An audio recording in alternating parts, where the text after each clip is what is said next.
Does Cameron Cade want this? Yes, I want this. Then what are you willing to sacrifice? Everything!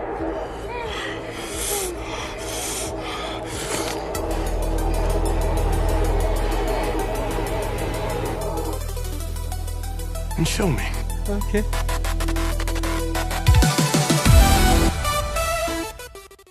Okay, I'm gonna try to do a him review in the amount of time that this allows me. So a lot of people have been saying they don't understand him. It doesn't make any sense. They were balls to the wall for the whole film, so they didn't give enough time for the film to breathe and then go into its weirdness. And what I have to say to that is that the movie was very cut and dry.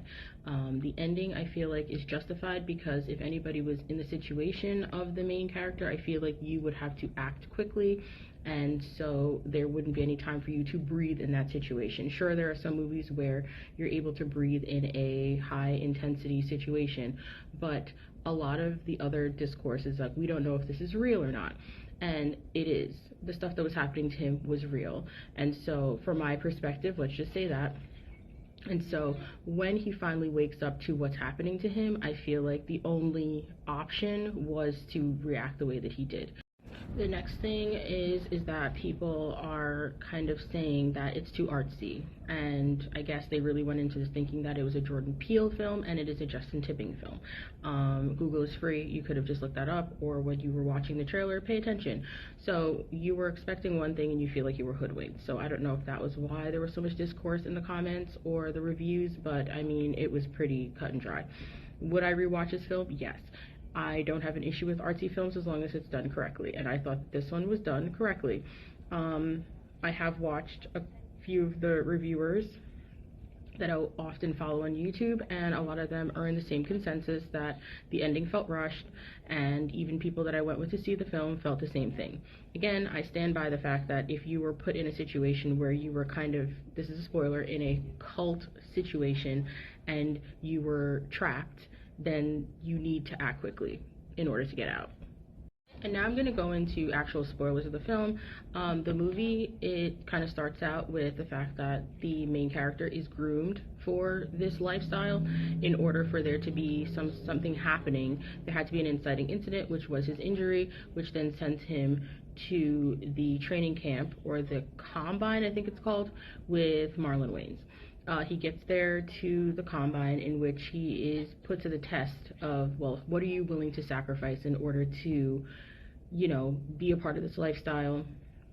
And by lifestyle, I mean, it's crazy. The stuff that you hear about that celebrities are doing is exactly what he's, you know, a part of, even though he doesn't want to be a part of it. Like, yes, to a certain extent, but not all the weirdness that goes on, like the drug use and the weird, like, the one guy's like shooting up the blood of Marlon Wayans' character into the main character, because apparently greatness is passed down, and they're doing it literally.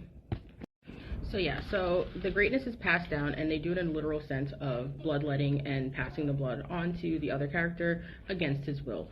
So there is no consent, so consent is definitely a theme here, because he didn't consent to actually be part of most of the things that occurs here.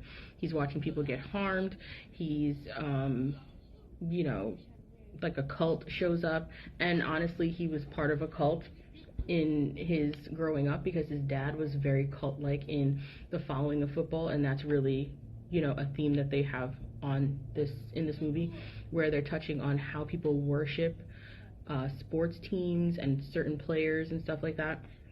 And Marlon's character is called the GOAT, and so in order for the other character, the main character, to become great, he then has to become the GOAT, but there can only be one GOAT. So there you have it. That kind of sums up what happens to Marlon's character. So the other thing that they speak about very heavily in the film is that greatness, you need to sacrifice something in order to be great. And to me, in real terms, yes, you do have to sacrifice, as in like time, or, you know, just little things like that, but you don't have to sacrifice your entire life or a family member in order to become the greatest of all time, because those people can be there in your corner.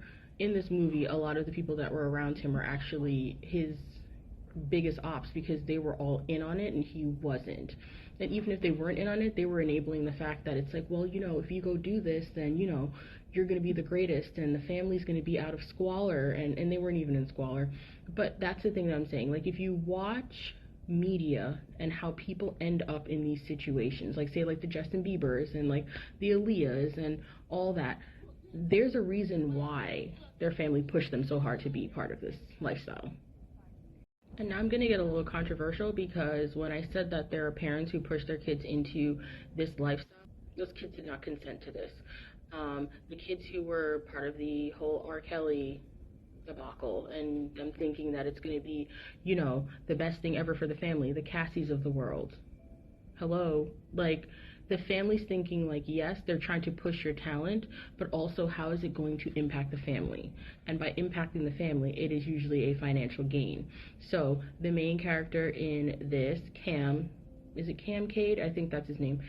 He's being pushed to do this because it will be a better reflection on his family that he is somebody who made it out of their community, who is now a reflection of the family. Like, there's so many layers to this, and I feel like it just missed so many people, and it was just like, let's just all be in discourse instead of actually thinking about what they watched. And since I'm delving deep into this, it's not just about that situation, but it's also about the control and the people pulling the strings behind the scenes. So they mention that some of the imagery is of Marlon Wayne's character watching himself in a room with there's like a screen above his head, and it's just people giving him applause. So he just can walk into a room and just play that on repeat so that he can hear that and feel like the GOAT, knowing that he's, you know, on the outs. Because if you ever watch sports, you know that people are only in their prime for a certain amount of time. Kind of like how models, once they hit 30 and they're a woman, they're basically Methuselah. So, you know, that's just how the industry is set up. They want you to be young, they want you to be fresh, you can't have any problems or anything like that. And so it's the same thing. They try to milk you for what you're worth during the time that they have you. And that's what they're doing in this film. And since we're talking about worshiping people as if they were gods and deities, this very heavily talks about the players being gladiators. And when you're watching sports teams, you're in a coliseum. It's basically the new gladiators that we have. If you're watching UFC, technically it's a little bit more, you know, on par, minus a death.